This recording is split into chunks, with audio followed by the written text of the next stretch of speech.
Hello everyone, नमस्कार दोस्तों।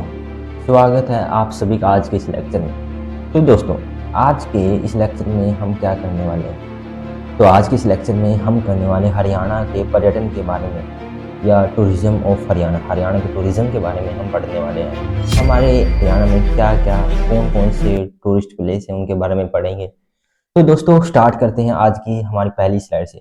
विरासत से विकास तक हरियाणा की पर्यटन गाथा, एक राज्य के राजनीतिक परिवर्तन और विकास की कहानी। हम 1966 से लेकर अब तक के बारे में भी पढ़ेंगे। एक नई शुरुआत 1966 में, एक रिक्त मानचित्र, क्योंकि हरियाणा को विरासत में कोई भी अच्छा खासा टूरिस्ट प्लेस नहीं मिला था, हमें कोई भी टूरिज्म नहीं मिला था।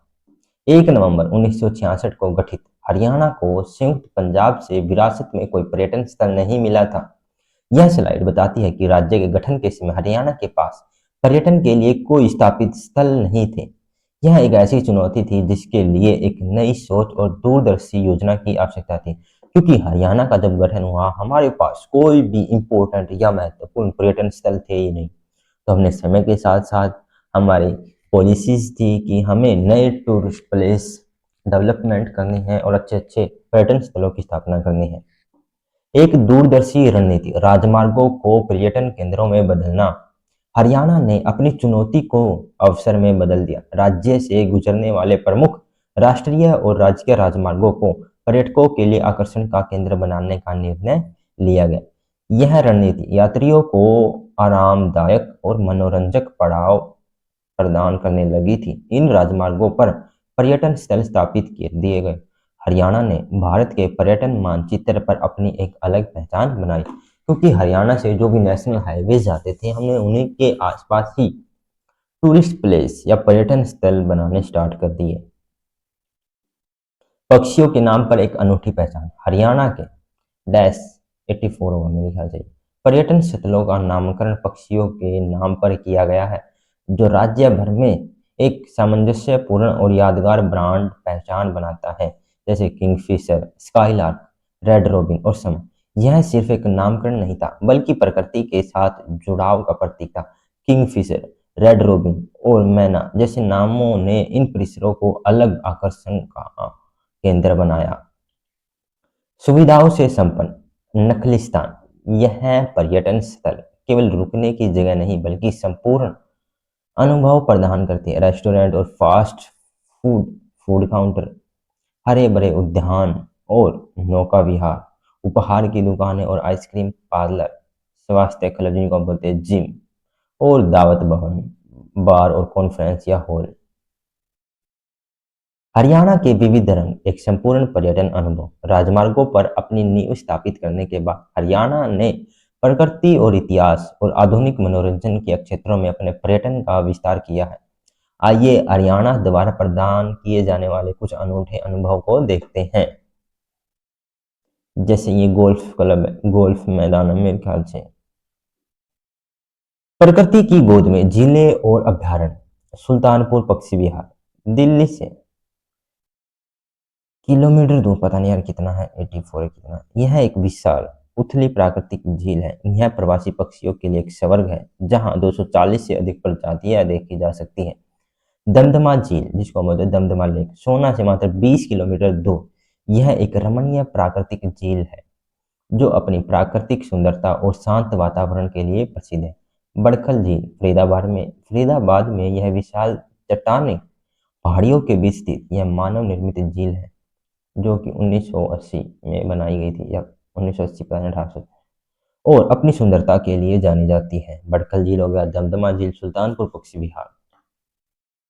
शिवालिक का सौंदर्य, मोरनी हिल्स, अंबाला जिले के पास शिवालिक की पहाड़ियों में स्थित हरियाणा का प्रमुख पर्वतीय पर्यटन स्थल आकर्षण। बच्चों के लिए खेल के मैदान है, रोलर स्केटिंग रिंग है, रोपवे है। अनुभव, नौका विहार में सुविधा और पहाड़ों के मनमोहक दृश्य इसे एक आदर्श अवकाश स्थल बनाते हैं। ये है हमारा शिवा मोरनी हिल्स।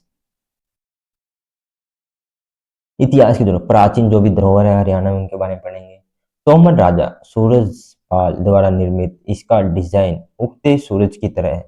यह एक एम्फी थिएटर शैली का बांध है, जो कि वर्षा जल को इकट्ठा करने के लिए बनाया गया है। यह एक बांध है जो कि वर्षा के जल को इकट्ठा करने के लिए बनाया गया था।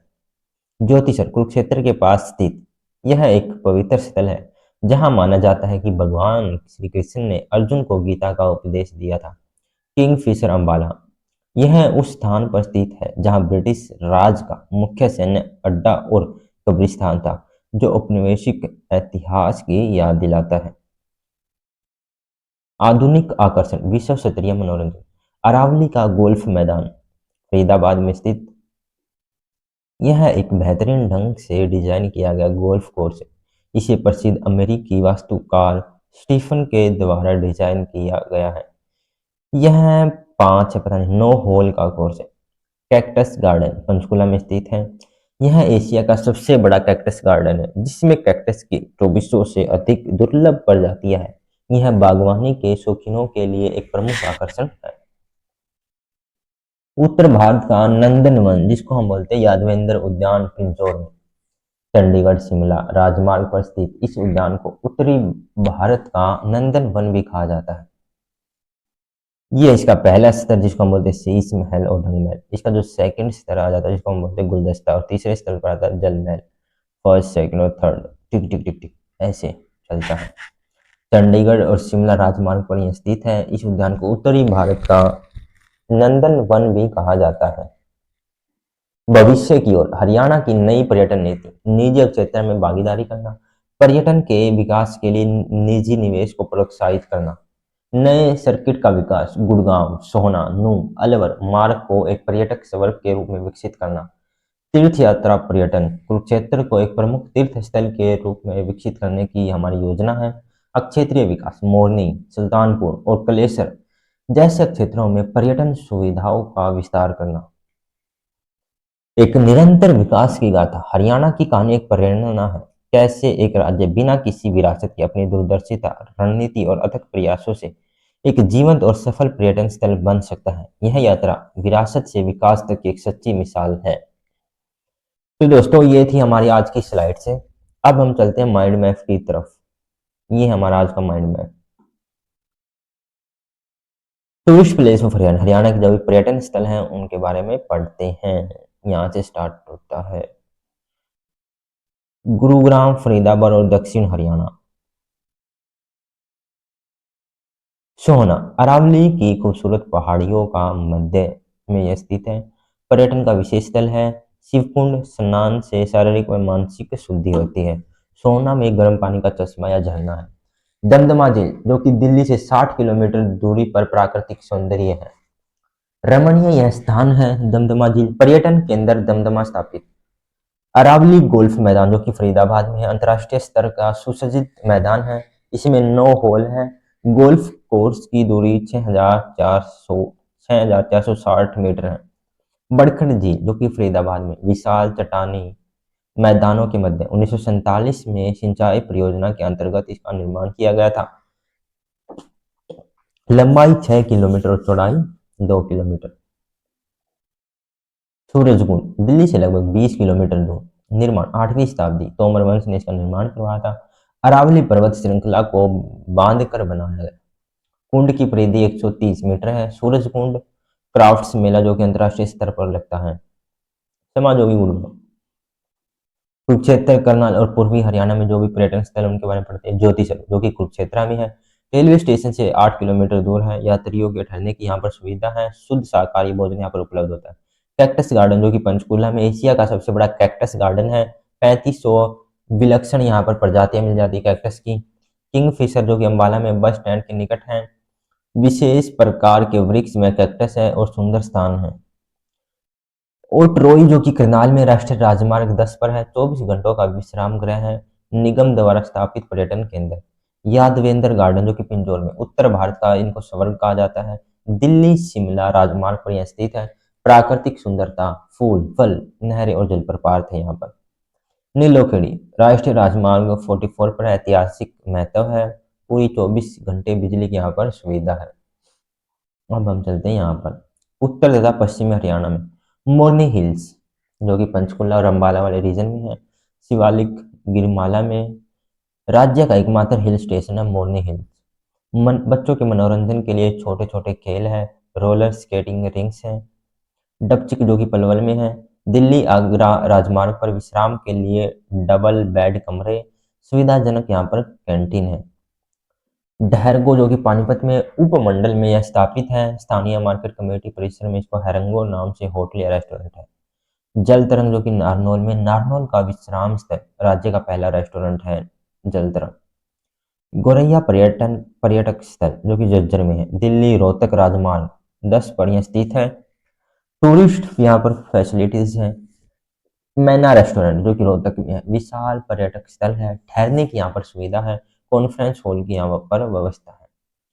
अब हम चलते हैं पर्यटन विकास की योजना, नई पर्यटन नीति, निजी क्षेत्रों की भागीदारी, मुख्यमंत्री की अध्यक्षता में पर्यटन विकास परिषद का गठन करना, पर्यटन विभाग को 30% निवेश अनुदान देना।